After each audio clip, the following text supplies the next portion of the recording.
자, 여기 이 문제가 여러분 교재에 있는 겁니다. 좀 이렇게 얼마를 넘기시면 이게 나옵니다. 네, 이 문제가 생각 외로 우리 목회자들의 고민이에요. 고민. 선교사님들도 그렇게 변하지 않는다는 거죠. 그래, 여기에 저는 한 번 구원은 영원한 구원인가? 한 번 구원 얻으면은 그 영원한 구원인가? 아니면 구원을 잃을 수도 있는가? 우선 이 문제를 좀 같이 다뤄보고자 하기로요. 그리고 여기에는 하나님의 주권과 인간의 책임, 그러니까 믿음과 행함이거든요. 이 믿음은 하나님이 행해 주신 것을 믿는 게 믿음입니다. 그리고 행함은 그에 대한 인간의 응답이죠. 마땅히 우리가 행해야 될 일을 인간이 해야 될 책임을 하는 건데 어느 게 더 우선하느냐 하는 하나님의 주권과 인간의 책임에 어느 게 더 우선하느냐. 네? 자, 여기서요 도대체 여기 뭐 윤리가 그랬는데 좀 해놓고도 좀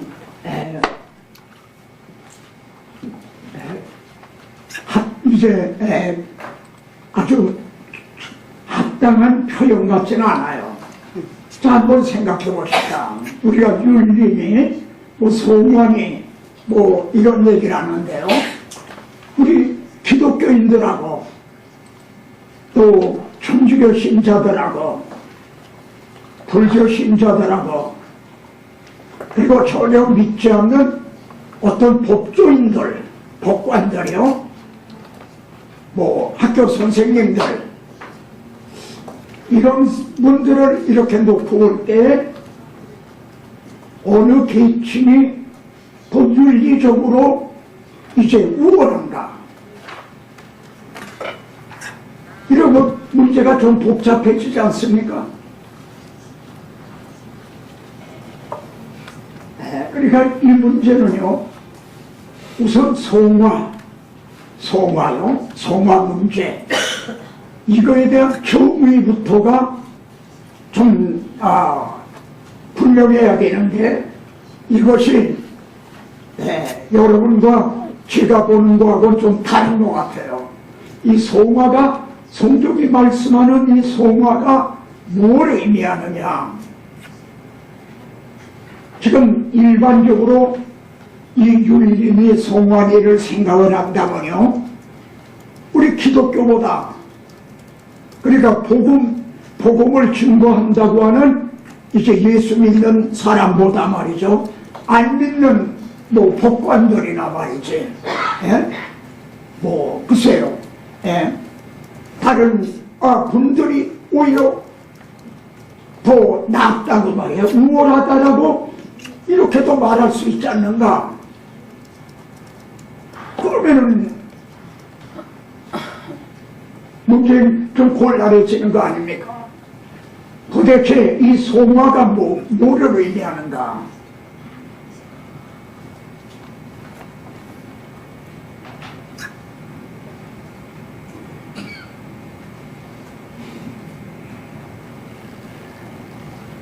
자, 우리 좀 한번 같이 연구를 하고 또 같이 고민하는 그런 마음으로 한번 같이 그걸 살펴보겠습니다. 만일 구원을 이룰 수 있다고 말한다면 어떻게 되는가? 한번 구원 얻었는데, 구원을 분명 얻은 걸 전제로 해서 하는 얘기입니다. 그 사람이 구원을 얻었는지 못 얻었는지 이게 아니라 분명히 구원을 얻었다, 그분은. 그런데 그걸 잃을 수도 있다고 말하면은 어떻게 되는가? 분명히 구원을 얻었는데 이룰 수도 있다라고 말하면 어떻게 되는가? 이 뒤부터 얘기를 하면요, 자유할 수가 없을 겁니다. 진리를 알지니 진리가 너희를 자유롭게 하리라. 내가 지금 구원을 얻었지만 이걸 언제 이룰지도 모른다고 하는 불확실성이 있다라고 하면 자유할 수가 없죠. 불안한 거지. 이걸 놓치지 않으려고, 잃지 않으려고 발버둥치고 애를 쓰게 되는 거지. 마찬가지로 그리스도 예수 안에 있는 자에게는 결코 정죄함이 없다. 그러면은 또 죄를 지면은 정죄함, 즉 심판에 이르렀다가 또 회개하면은 또 정죄함이 없다가 또 죄를 지면 정죄함이 있다가 이렇게 시계추처럼 왔다 갔다 하는 건가? 우리 주님은 내가 그들에게 영생을 주노니 영원히 멸망치 아니할 것이요 또 그들을 내 손에서 빼앗을 수 없나니라. 그러면은 구원을 이룰 수 있다고 말한다면 주님의 손에서 빼앗을 수가 있다는 또 그런 얘기가 된단 말이에요. 또 그들을 주신 내 아버지는 만물보다 크심에 아무도 아버지 손에서 빼앗을 수 없나니라. 그럼 아버지 손에서 빼앗을 수 있다는 얘기가 돼요.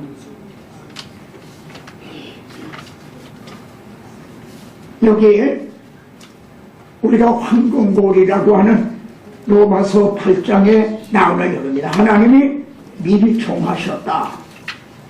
그리고 그들을 또 부르셨다. 부르신 그들을 의롭다고 여겨주셨다. 그리고 그들을 또한 영화롭게 하셨나니라. 이렇게 말씀을 하거든요. 이거를 5가지 고리입니다. 미리 아시고, 미리 정하시고, 부르시고, 의롭다 하시고, 영화롭게 하신다. 근데 만일 구원을 이룰 수 있다라고 말한다면 이 고리가 끊어지게 된다는 얘기죠. 이거를 앞에서 얘기한 하나님의 주권과 인간의 책임에 결기되는 얘기입니다. 하나님께서 그를 택하셨다면 이건 하나님의 주권에 속하는 거죠. 근데 하나님이 택하셨는데도 그 사람의 구원을 이룰 수가 있다라면 인간의 책임이 우선을 한다는 얘기가 돼요. 하나님의 주권보다, 택하신 하나님의 주권보다 인간의 행위 책임이 먼저 앞선다는 얘기가 되는 거죠. 자, 이렇게 한번 하고 뒤로 또 가봅시다. 복음 진리를 파괴하는 말이죠. 2가지 위험성이 있어요. 네. 그것이 첫째는 율법 폐기론자, 무율법주의자들이라고도 말하죠. 우리는 믿음으로 구원 얻었다. 그러니까 행위는 뭐 아무래도 괜찮다. 요즘 구원파, 이거 유병원 씨 이제 그 문제로 그들은 아주 이단이다. 근데 뭐라고 그러냐? 한번 구원은 영원한 구원이라고 그런다.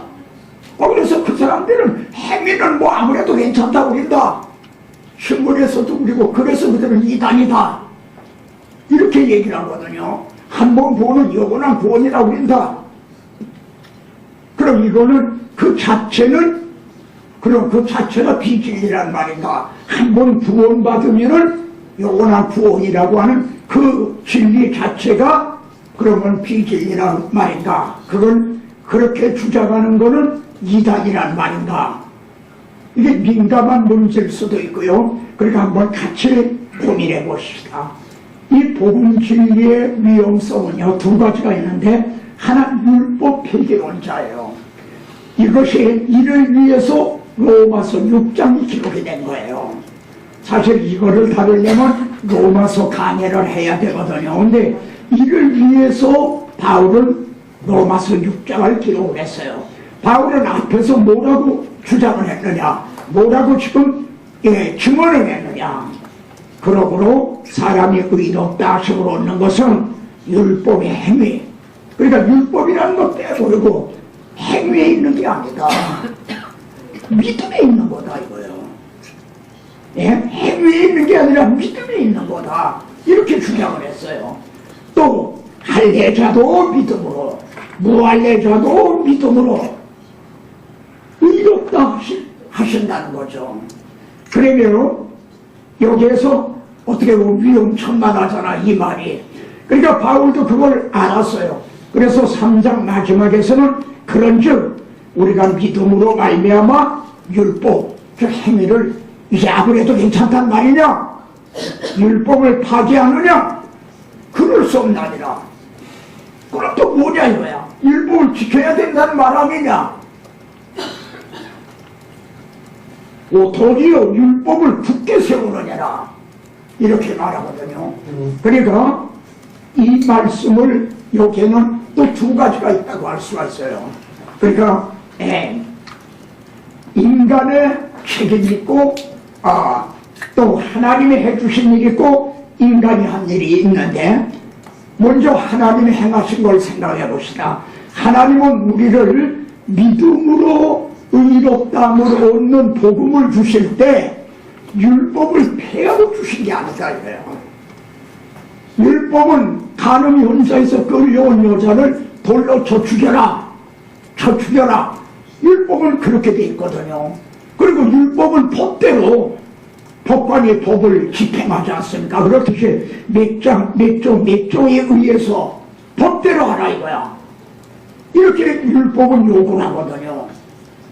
그런데 하나님은 너 필요 없다. 잠잠해라. 그런 게 아니라 율법을 폐하고 이제 우리를 구원해 주신 게 아니라 우리 대신 자기 아들에게 율법의 요구가 이루어지게 했다 이 말이에요. 죄값은 사망이라 한 거를 우리를 사형 선고를 시킨 게 아니라 자기 아들을 대신 사형 선고를 시켰다 이거야. 그러니까 율법을 오히려 굳게 한 거죠. 더 쉽게 말하면 율법의 체면을, 본의를 더 세워준 거야. 율법은 요도순이를 끌어내라는데 하나님은 나를 등 뒤로 이렇게 피하게 하시고 자기 아들을 내주셨으니 만약 율법이 사람이라면 땅으로 쳤을 거란 말이에요. 만약 하나님이 자기 아들을 대신 내주시다니 이게 굳게 했다는 말씀이거든요. 그런데 우리 입장에서도 그래요. 믿음으로 구원 얻는다고 하는 복음을 정말 아는 사람은 이제 난 믿음으로 구원 얻었으니까 행위는 아무래도 괜찮다 이러는 게 아니라 이거예요. 이건 아직 복음도 모르는 사람이고 정말 복음을 믿는 사람이 아니라는 거예요. 오히려 더 이제 성화된 율법을 더 준행하는 그런 삶을 산다는 거죠. 한번 생각해 봅시다. 사도 바울이요, 사울 때요, 그는 율법의 행위로는 흠이 없는 자로다 그렇게 생활한 사람이에요.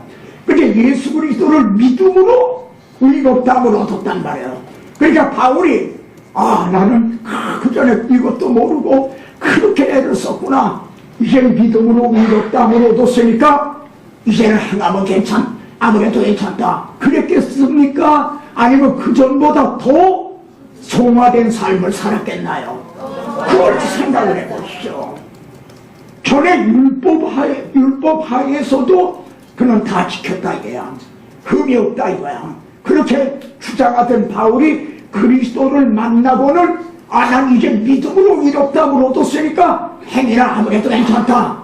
그리고 더 떨어졌겠느냐 아니면 더 높아졌겠느냐. 바울은 이렇게 말해요. 내가 그리스도를 본받은 것 같이 너희는 나를 본받는 자되라. 이것이 오히려 이 말씀이 믿음으로, 복음을 믿음으로 구원을 얻은 사람들의 율법을 더 굳게 하는, 더 지키는 그런 뜻이란 말이에요. 자, 그래서 이렇게 믿음으로 여기 빨갛게 표시했죠. 믿음으로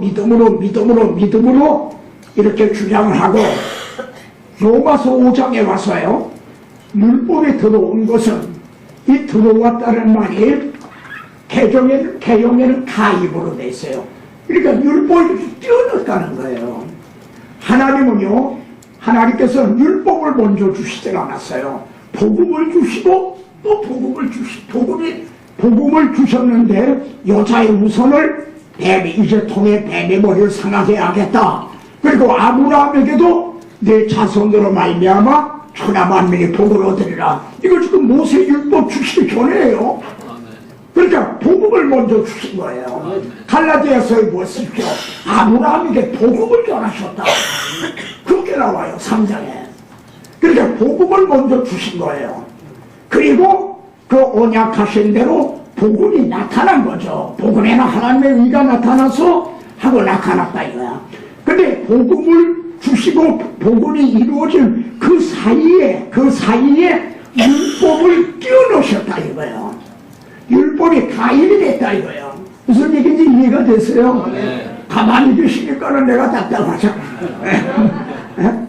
그러니까 복음으로 먼저 주시고 복음으로 행한다는 거예요. 그리고 이것도 또 한 번 생각해보세요. 너희가 먹는 날에는 반드시 죽으리라 하는 건 믿음인가요? 행함인가요?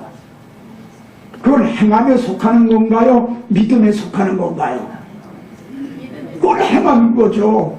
이게 아담하고가 따먹을 수도 있고 안 따먹을 수도 있는 행함에 속한, 말하자면 인간에 속한 인간의 책임이라 이거예요. 인간의 책임. 그런데 그걸 실패한 거예요. 그걸 안 됐잖아요. 예? 그러니까 하나님이 그 다음에 뭘 하고 있어서 내가 하리라. 이게 원복음의 이게 구조라고 강조한 거예요. 내가 하리라. 이게 복음이에요. 우리가 하는 게 아니에요. 하나님이 하시는 거다 이거야. 예? 내가 하리라. 그래, 복음으로 복음을 먼저 주시고, 율법보다 복음을 먼저 주시고, 그 말씀한 대로 복음에는 하나님의 의가 나타나서 그걸 믿음으로 받으면은 이제는 하나님 앞에 돌아가고 하나님과 화목할 수가 있다는 거예요. 이게 복음인데 그 사이에다가 율법을 끼워넣었다 이거야. 이렇게 끼워넣었다. 왜?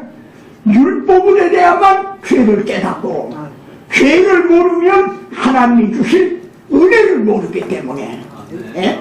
그래서 율법이 들어간 것은 범죄를 드러내게 하기, 이걸 드러내게 하기 위함이라. 그런데 죄만 드러내는 게 끝이 아니라 하나님은 율법을 통해서 죄를 드러내는 것으로 끝난 게 아니라 죄가 더한 곳에 죄를 조금만 발견한 사람은 은혜도 조금밖에 못 받고 사함받음이 적은 자는 좁게 살아가고, 그렇듯이 이제 죄가 더한 곳에 죄를 얼마큼 깨달았느냐, 거기에 더욱 은혜가 넘쳤다는 거예요. 예? 그래서 이 은혜를 알게 하기 위해서 율법을 가입을 해서 율법을 통해 자기가 죄인이다, 자력으로는 구원 얻을 수 없다, 나는 본질상 진노의 자식이다, 그런데 나 같은 것을 하나님이 이렇게 해주셨다니 이 은혜가 더 넘쳤다는 거죠. 자, 이렇게 여기까지가 복음, 바울이 로마서를 통해 복음을 전한 겁니다. 바울이 로마서에서 전한 거는 3장, 4장, 5, 사실은 3장에 다 들어있어요. 복음이요. 근데 4장에서는 유대인들이 존경하는 두 인물을 예시를 해요. 하나는 아브라함과 다윗입니다. 아브라함이 어떻게 구원 얻었느냐? 그도 믿음으로 구원 얻었다 이래요. 그게 4장입니다. 또 하나, 다윗은 어떻게 구원 얻었느냐? 다윗이 말한 바, 이를 허물 사함을 받고 죄의 가림을 받은 자는 복이 있다. 다윗도 믿음으로 죄를 가림을 받고 구원을 얻은 거지. 그러니까 4장에서는 유대인들이 존경하는 아브라함과 다윗을 들어서 이 믿음으로 의롭다함을 받는다는 걸 입증을 하는 거예요. 너희 조상 아브라함이 무엇을 얻었다 하요? 다윗으로부터 어떻게 해서 의롭다함을 얻었느냐? 다윗이 이렇게 시편 32편에서 이렇게 말씀하고 있지 않느냐? 두 인물을 들여대는 거예요. 예? 그리고 5장에서는 원리적인 말을 하는데요. 또 하나, 한 사람이라는 말이 12번이나 나와. 한 사람으로 말미암아 세상에 한 사람이 불순종해서 많은 사람이 죽게 됐다. 근데 한 사람이 순종하심으로 많은 사람이 의인이 됐다. 이렇게 두 대표자를 들어서 설명한단 말이에요. 참 이 말씀이 기가 막히죠. 아담을 무엇을 위해 세움받았죠? 아담, 제가 나의 소명, 나의 사명, 나는 무엇을 위해 세움받았는가? 그럼 첫째, 아담은 뭘 위해 세움받았는가? 우리가 생각하기에는 아담 하면 원죄를 범한 사람으로 말하는데, 바울은 로마서 5장에서요, 그는, 그가 뭐라고 그래요? 오실자의 표상. 오실자의 모형, 예표라고 그린단 말이야. 근데 오실자가 누구냐? 예수 그리스도예요. 그럼 아담이 어떻게 오실 분에 대한 말하자면 그림자, 예표가 된단 말인가? 대표 속에서 같아요. 아담이 죄진 거를 개인으로 죄를 진 게 아니에요. 인류의 대표자로서 죄를 진 거야. 그리고 예수 그리스도가 십자가에 못 박히신 것은 개인이 죄를 져서 십자가에 못 박힌 게 아니라 우리의 대표자로서 십자가에 못 박히셨다 이거야. 이 대표성에서 이제 모욕이 된다 이거예요. 그런데 미친 영향은 정반대예요. 아담을 모든 사람을 원죄하에서 죽게 만들었죠. 근데 예수 그리스도는 모든 사람이 삶을 얻는 의롭다고 했단 말이에요. 예? 그러니까 여기에서 자유주의 신학자들의 함정이 있는데, 잘못된 거 있는데요. 그러니까 원죄 교리를 모르면 뭘 모르죠? 후속 교리를 모르게 돼요. 아담 하나가 죄 졌는데 어떻게 온 인류가, 그 죄가 온 인류에 미치게 되었느냐? 예수 한 분이 죽었는데 어떻게 우리들이 죄에서 이제는 정죄함이 없단 말이냐? 그러니까 대표성에서 이제 모형이 되는데 미친 영향은 정반대라는 거죠. 아담은 죽게 했고 예수 그리스도는 살게 하고, 아담은 정죄를 했는데 예수 그리스도는 의롭다고 하셨다. 그러니까 원죄 교리를 인정을 안 하면은 후속 교리도 그걸 또 인정을 안 해. 이게 자유주의 신학자들입니다. 예? 그러니까 자, 이렇게 말하고 나니까 바울은요, 물론 성령의 감동으로 그렇게 한 거지만 바울은 참 이 모든 것이 통찰되어 있거든요. 아, 사람들의 의의를 하겠구나, 복음을 의의를 하겠구나. 복음은요, 자칫하면은 폭발력이 있어요. 이건 엄청난 위력이 있는 거예요. 근데 이걸 잘못 건드리면은 이것도 엄청난 위험성이 있어. 메스와 같아서요, 이게 외과 의사에게 들리면은 수술을 해서 생명을 살리는 게 되지만, 미친 사람 손에 들려봐요. 막 그냥 아무나 막 그냥 하는. 바울은 그래서 이 복음은요, 굉장히 위험성을 내포하고 있어요. 그러니까 바울은 복음을 전하고 나서는, 아, 이거 곡해를 하겠구나. 믿음 하니까 행위는 아무래도 괜찮다고 그러겠구나. 이걸 벌써 아는 거예요. 율법 폐지로 올라온 자들이 지금 구원파들이 바로 여기에 잘못된 거예요. 그래서 그런즉 우리가 무슨 말하리요? 이렇게 죄가 더한 곳에 은혜가 더 넘쳐나니, 그랬으니까 은혜를 더하게 하려고 죄에 거하겠느냐? 죄를 져도 괜찮단 말이냐? 우리가 행위는 아무래도 괜찮단 말이냐? 믿음 했으니까 행위는 아무래도 괜찮단 말이냐? 그렇게 생각할 사람이, 그렇게 곡해할 사람이 있기 때문에 바울이 그것을 변증을 또 하는 거예요. 그러니까 목사님들 이 점을 보시오. 여러분이 복음을 전해서 이런 오해를, 곡해를 사본 일이 없다면 여러분은 복음을 전하지 않은 겁니다. 이런 상대방의 목사님은 좀 설교가 좀 위험한 것 같아요. 믿음하고 이제 그러면 그럼 행하면 아무래도 괜찮단 말입니까? 아까 송목사처럼 그럼 하나님이 다 해주셨다면 우리가 할 일은 아무것도 없단 말입니까? 이런 오해를 받아보지 않으셨다면요, 복음을 순수하게 복음을 전한 게 안 됩니다. 예. 복음 그렇게 엄청난 폭발력이 있어요. 그래서 바울이 여기서 벌써 이걸 예상을 한 거예요. 이렇게 곡해할 자가 있겠구나. 그리고 복음을 이렇게 오용을 할 자가 있겠구나. 복음을 오용을 한단 말이에요. 잘못 사용한다는 거죠. 그래서 죄에 거하겠느냐. 여기에 원리적인 거예요. 그럴 수 없느냐. 죄에 대하여 죽은 우리가 어찌 그 가운데 더 살려. 이렇게 말해요. 여기 더 어려운 말이 등장하는 거예요. 우리는 진정 그리스도인은 죄에 대해서 죽은 사람이라는 거예요. 여기에서 또 이걸 곡해할 수가 있어요. 죄에 대하여 죽었다는 말은 죄를 전혀 이제부터는 안 짓게 됐다. 그 말이 아닙니다. 사망에서 생명으로 옮겨졌다는 거예요. 그걸 얘기해요. 이제 사망의 관할하에 있지 않다는 거죠. 그 지배하에 있지 않다는 거죠. 뒤에 가서 나오지만 이스라엘 백성들이 바로의 지배하에 있었어요.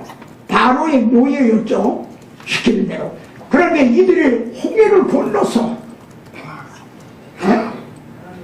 바로가 거기까지 쫓아갔다 이 말이에요. 근데 홍해를 건너서 그러니까 이제는 그들이 홍해를 건너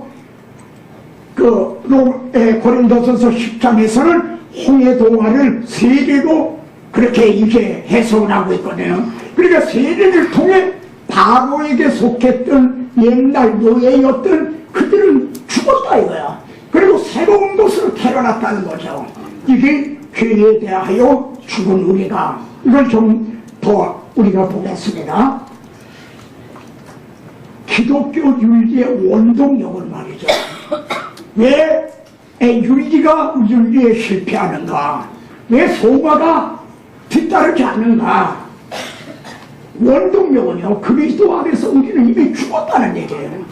이걸 확보해야 된다는 겁니다. 네? 뒤에 더 말씀을 드리겠지만요, 이거는 기독교의 기본적인 진리예요. 근데 여러분, 성제는 교회 성도들이 우리는 이미 죽었다. 이거에 대해서 얼마나 확신을 갖고 있는지 나는 의심이 됩니다. 정말 오늘의 한국 그리스도인들이 나의 옛사람은 이미 죽었다. 그의 확신을 얼마나 갖고 있는지.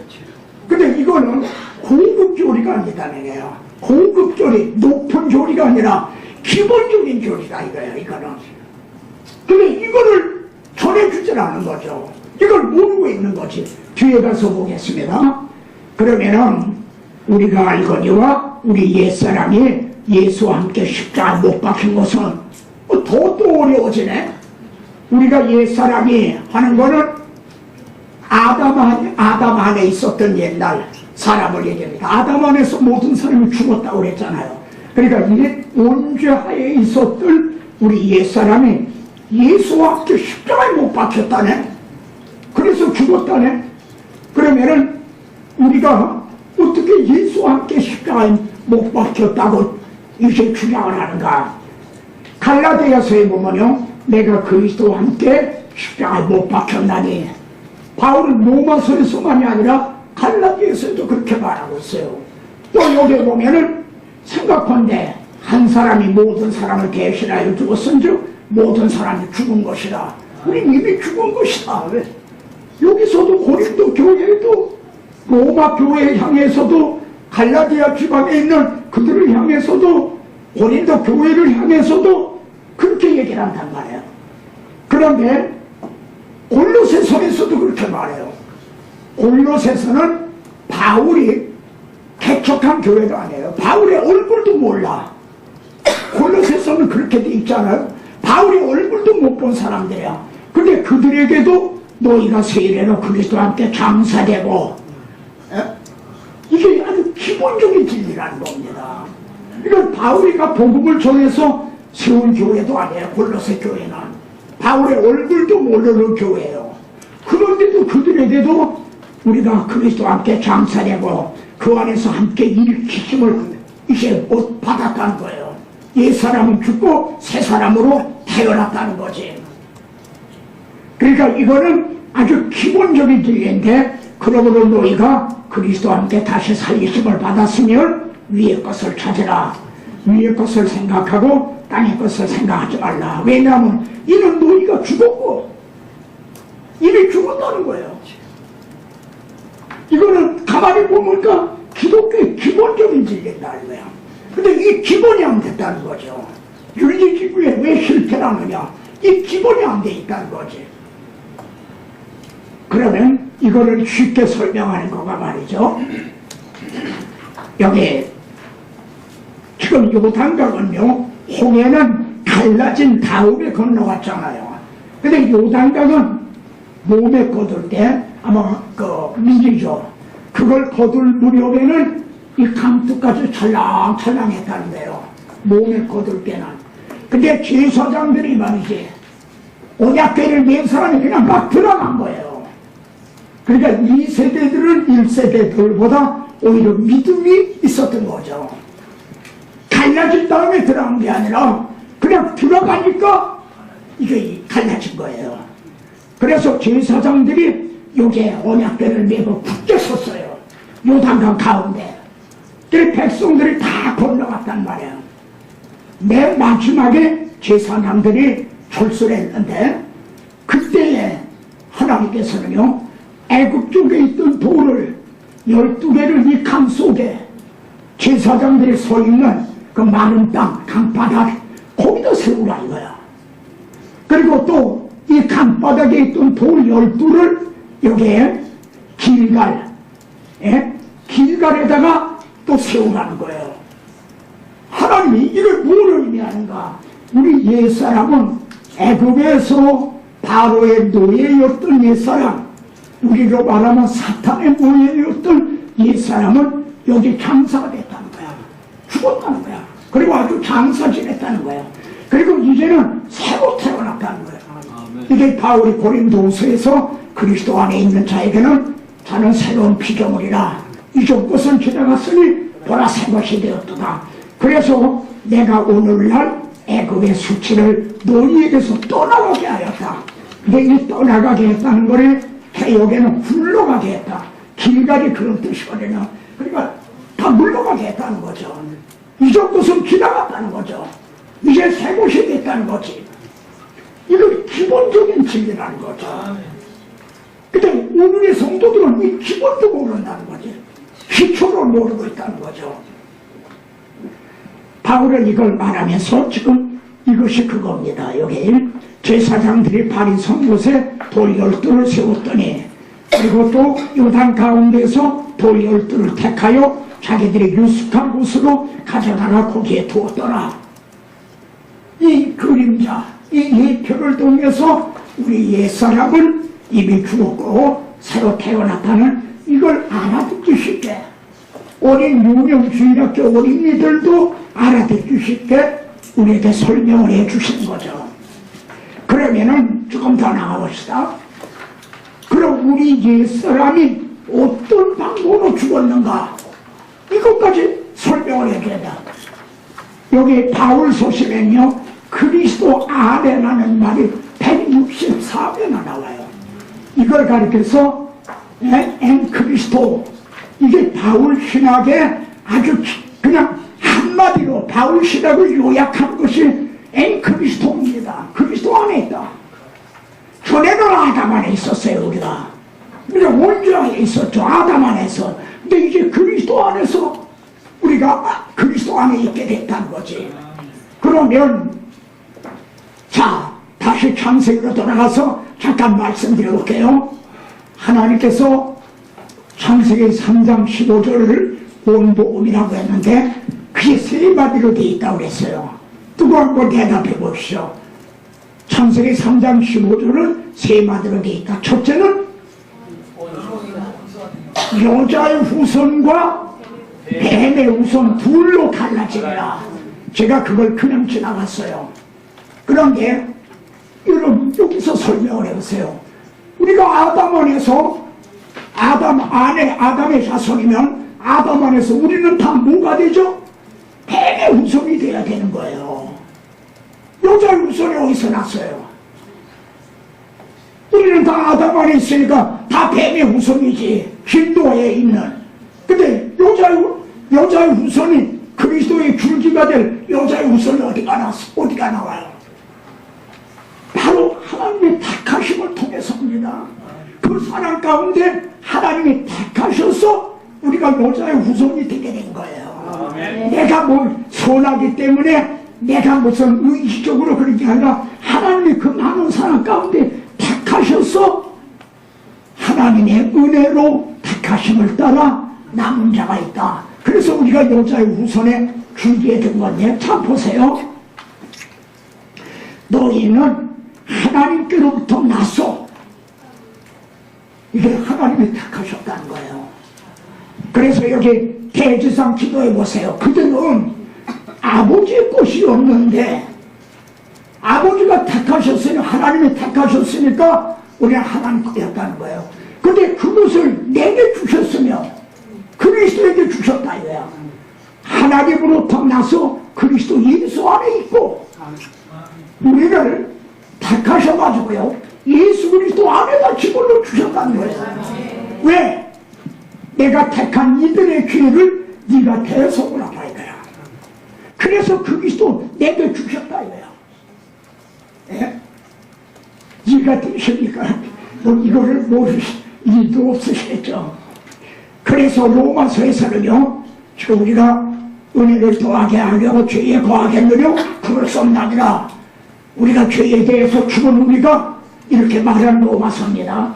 여기에서는 우리 옛사람이 예수와 함께 십자가에 못 박힌 것은 누구 손에 못 박혔죠? 그리스도의 손에 못 박혔어요. 그럼 그때 너 거기 있었느냐? 우리는 어디 있었는가? 그때 그리스도 안에 있었다는 거예요. 아멘. 그리스도, 그때 주님이 이제 양손 양발에 못 박힌 것은 주님의 손에 못 박혔지만 그때 우리는 그리스도 안에 있었다는 거예요. 그래서 함께 십자가에 못 박히고, 그리고 우리가 그리스도와 함께 죽었으며 주님이 죽으실 때 우리도 그 안에서 함께 죽었다 이거야. 그리고 그와 함께 장사되었다 이거야. 그리고 주님이 부활하실 때 함께 살아나고, 바울은도 함께 일으키사 그리스도 예수 안에서 함께, 아멘. 지금 주님이 하나님 우편에 앉아 계시잖아요. 우리가 그 안에 벌써 하늘에 앉아 있잖아요. 이게 근데 원리요 기본적인 책이라는 겁니다. 근데 오늘날 이 기본이 안 돼 있다는 거지. 그래, 여기에 바울 서신에는 그리스도 안에라는 말이 164회나 그렇게 강조가 되어 있다. 그래서 여기 보십시오. 여기는 조경이라고 할 수가 있어요. 그리스도께서 죽은 자 가운데서 죽은 것이 끝난 게 아니라 살아나셨어요. 그리고 주님이 또 죽으실 수가 있어요. 다시 죽지 아니하시고. 그러니까 우리가 그리스도와 함께 살리심을 받았으면 우리도 다시 죽지 않는다는 거예요. 다시 사망으로 돌아가지 않는다는 거예요. 우리 구원을 잃어버리지 않는다는 거예요. 우리 구원을 잃어버리려면 그리스도가 내 대신 죽어주신 것이 취소가 돼야 돼요. 그게 취소가 돼야 내가 다시 이제 말하자면은 심판을 받을 수 있고 구원을 잃을 수가 있다 이거야. 근데 그게 취소가 될 수가 있습니까? 근데 여기 보세요. 사방이 다시 그를, 이거 주님입니다, 주장하지 못할 줄 압니다. 무슨 뜻이죠? 한때는 사망이 그리스도를 주장했다 이거야. 주님을 십자가에 못 박아 죽이고 장사를 지내고 돌로 이제 무덤을 막고 그리고 인복을 하고 이때는 꼼짝없이 사망에게 매인 거죠. 사도행전 2장에 나와요. 그가 사망에 매여 있을 수 없으며 사망이 그리스도를 주장할 때가 있었어요. 그런데 우리도 주장할 때가 있는 거죠. 그가 죽으심은 죄에 대하여 단번에 죽으시며 주님이 죽으시는 걸 반복이 되는 게 아니다 이거야. 또 죽으셨다가 또 이제 살았다 어떻게 되고 또 죽으셨다가 그게 아니라 이거야. 그렇듯이 우리가 구원 얻었다가 잃어버렸다가 또 구원 얻고 잃어버렸다가 또 구원 얻고 그렇게 되는 게 아니라 단번에 구원 얻는 거다는 거예요. 단번에 죽으시며 그가 살아계신 게 하나님에 대하여 살아계시니 주님이 그 다음에 우리에게 적용을 시켜 이와 같이 너희도 그리스도 안에 있는 너희들 주님에게 되어진 것이 우리에게 그대로 되어진 일이라는 거예요. 이해가 되시죠? 그리스도 안에 있기 때문에 그리스도에게 되어진 것은 그 안에 있는 우리에게도 되어진 일이라는 거죠. 이와 같이 너희도 너희 자신을 죄에 대하는 죽은 자요. 난 이미 한때는 주장할 때가 있었다 이거야. 근데 죽으시고 다시 사심을 통해 죄에 대해서는 아주 완전 결별을 했어요. 우리는 홍해를 건넜어.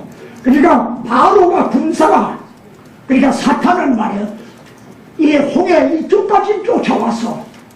근데 죄가 너희를 주장하지 못하니 더 홍해를 건너와서 쫓아오지 못해. 홍해까지 왔다 이게. 그리고 더는 못 오니까 뭐라고 그래. 거기서 우리에게 야 이놈들아 잘 먹고 잘 살아라 이놈들아 아주 이리고 강 이편에서 우리 이제 넘어서 쫓아오지 못한다 이거. 이와 같이 너희도 너희 자신을 죄에 대하는 죽은 자요 그리스도 예수 안에서는 하나님께 대하여는 살아있는 자로 여길지어다.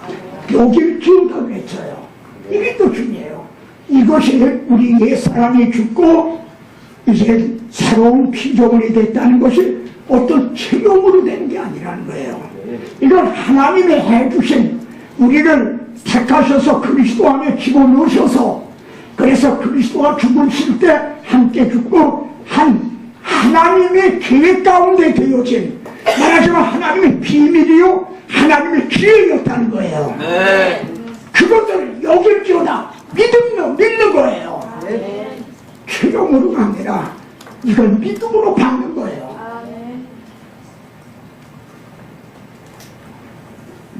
이거를 조금 더 그림을 통해 설명하면 이와 같이 너희도 너희 자신을 죄에 대하여는 죽은 자여 그랬어요. 근데 전에는요 하나님에게서는 내가 먹는 날에는 정령 죽으리라 그랬잖아요. 반드시 죽으리라. 그래서 하나님하고 끊어졌어요. 그리고 여기가 붙었다고. 하나님이 전에는 하나님에 대해서 죽은 자요 죄에 대해서는 산 자였다 이 말이에요. 오히려 그래서요. 근데 이제는 죄에서는 죽고 하나님께 대하여 산 자가 된 거예요. 사망에서 생명으로 옮겨진 거예요. 그러니까 우리의 구원이 취소되려면 주님이 우리를 그 안에다 품으시고 죽으시고 다시 사신 이 십자가 사건이 취소돼야만 우리의 구원도 취소가 된다는 될 수 있다는 그런 논리죠. 사막에서 생명으로 옮겼느니라. 사막에 있던 우리가 이제 생명으로 옮겨졌다는 거예요. 근데 우리가 또다시 사막으로 돌아가는 거라 하는 그런 일이 없다는 거죠. 네.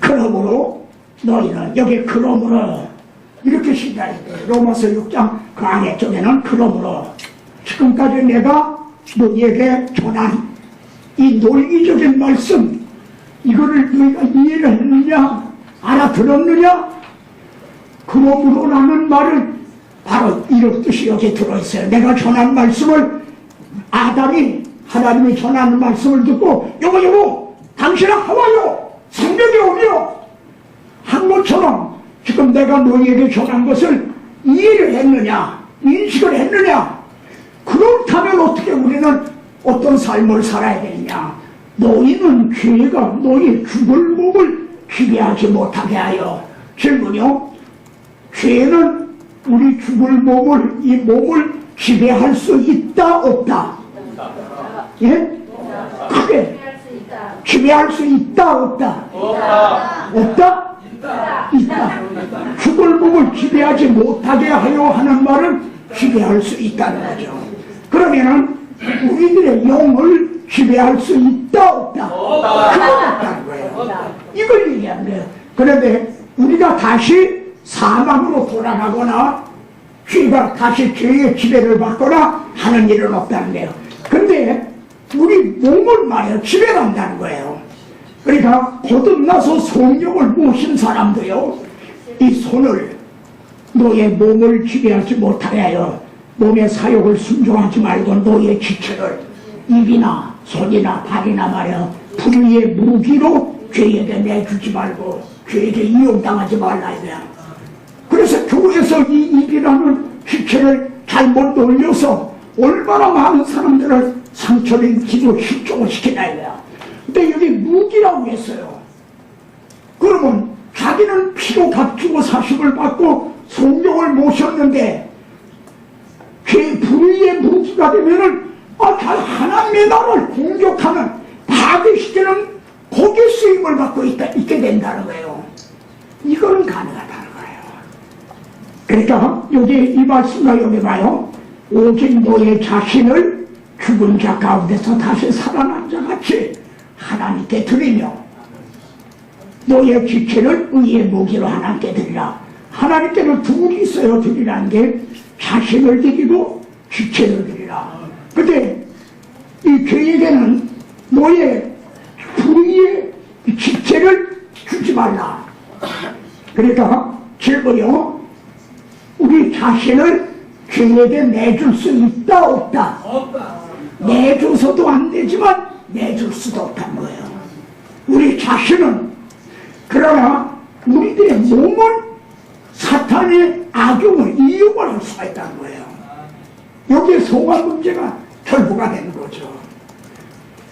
그런데도 여기에요, 죽을 몸이라고, 이게 왜 죽을 몸이라고 했을까요? 소화는요, 이 땅에서 완성되는 건 아닙니다. 완전주의자들이 있죠. 완전주의자들. 그러나 소화는 이 땅에서 완성되는 게 아니라 우리 죽을 몸이 영화가 될 때, 썩을 것이 썩지 않고 죽을 것이 죽지 않음을 입는 영화가 될 때야 비로소 완성이 된다 해요. 네. 그때까지는 계속 내가 나를 쳐서 복종하는 그런 삶이 있게 되는 거죠. 그러니까 여기에서 이거를 다시 한번 여러분 기억하시기 바랍니다. 죄는 우리 지체는 주장할 수가 있다니까, 이용할 수가 있다 해요. 그러나 우리 자신은 그가 지배를 못한다 해요. 그래서 하나님께는 내 자신이 이제 내 거가 아니다 이거야. 값으로 산 것이 됐다 이거야. 그러니까 먼저는 내 자신을 드리는 거예요. 아멘. 그리고 두 번째는 내 지체를 의의 무기로 하나님이 쓰시도록. 아담에게 독초하는 것이 좋지 않아서 배필을 지어주셨다. 그리스도께서도 우리들을 의의 무기로 필요로 하신다. 자, 더 가보겠습니다. 그러니까 이 말씀은 이렇게 된 우리가 어떻게 길 가운데 구할 수가 있겠느냐. 율법 폐기론자에 대한 것을 이걸 반박을 한 거죠. 아니다. 그런데 또 하나 위험성이 있어요. 북극만 추운 게 아니라 남극도 추워요. 그렇듯이 우리는 좌로나 우로나 치우치지 말라. 로마서 6장으로 가도 안 되고 로마서 7장으로 가도 안 돼. 이 둘이 위험성이 있다 이거야. 그럼 로마서 7장은 왜 기록이 됐는가? 이건 율법주의자들이에요. 행위 하고 이걸 주장하는 율법주의자들에 대해서 내가 율법으로 의롭다을 얻으려고 한다면 어떻게 되는 줄 아느냐? 로마서 22장에요. 이제 이 7장에 나라는 것이 22번이나 등장해. 그러면은 여기 보시다 우리가 율법을 신령한 줄 알거니와 나는 육신을 속하여 죄악에 팔렸도다. 내가 행하는 것을 내가 알지 못하노니 곧 내가 원하는 것은 행하지 아니하고 도리어 미워하는 것은 행하니라. 만일 내가 원하지 아니하는 그것을 행하면 내가 이로써 율법에 선한 것을 시인하노니 이제는 이것을 행하는 자가 내가 아니오 내 속에 거하는 죄니라. 질문이요, 여기 이렇게 등장하는 나라는 사람은 바울인가 아닌가? 바울이라고 하면은 예수 그리스도를 만난 이후의 바울인가? 만나기 전에 다메섹에서 주님을 만나기 전에 바울인가? 이 나라는 사람은 도대체 거듭난 사람인가? 거듭나지 못한 사람인가? 누구 같아요? 누굴 얘기하는 것 같아요? 나는 바울 자신을 얘기하는 걸까요? 아닐까요? 바울이라면 그리스도를 만난 그 전에 바울일까요? 만난 후에 바울일까요? 만난 후에 바울. 만난 후에 바울이지. 만난 후에 바울이 나는 죄 안에 팔렸다고 그래요. 이제 그리스도 예수 안에 있는 자에게는 종죄함이 없다고 다 선언하는 바울인데 나는 죄 안에 팔렸도다. 이거 보세요. 예?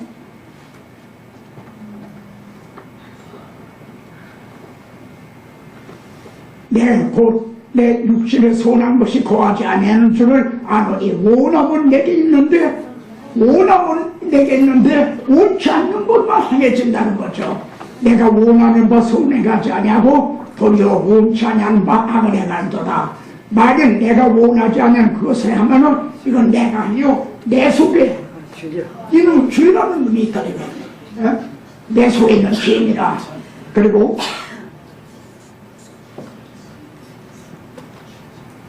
여기 보십시오. 그래서 싸우는 거예요. 그런데 어떻게 되냐면 내 지체 속에서 한 다른 법이 내 마음의 법과 싸워 나를 사로잡는 것을 보는도다. 항상 싸우면은 자기는 생포를 나간다는 거예요.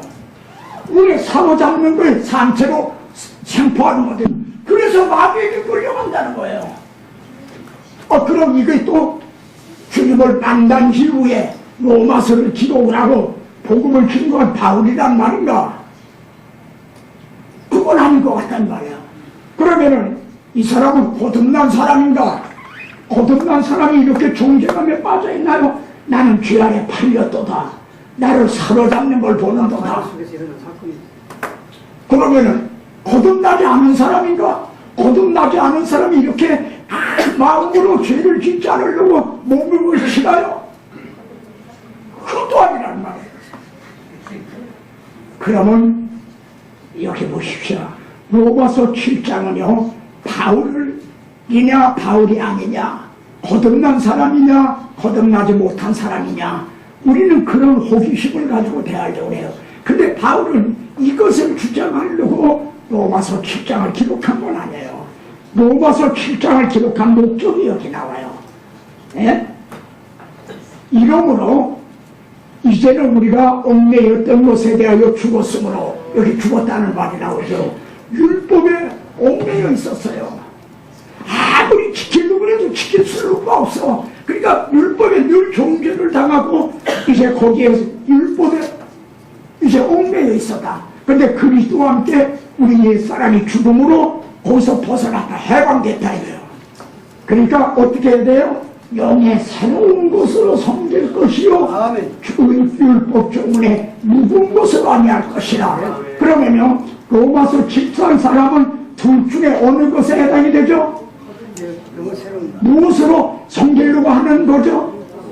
이거예요. 율법 조문에 묵은 것으로 자기가 해보려고 애를 쓰는 거예요.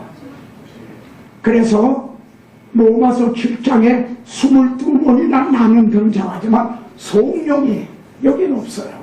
자기 힘으로 이걸 해보려고, 성화를 이루어보려고. 그러니까 율법을 행함으로 구원을 얻으려고 성화를 이루려고 하게 되는 로마서 7장의 사람이에요.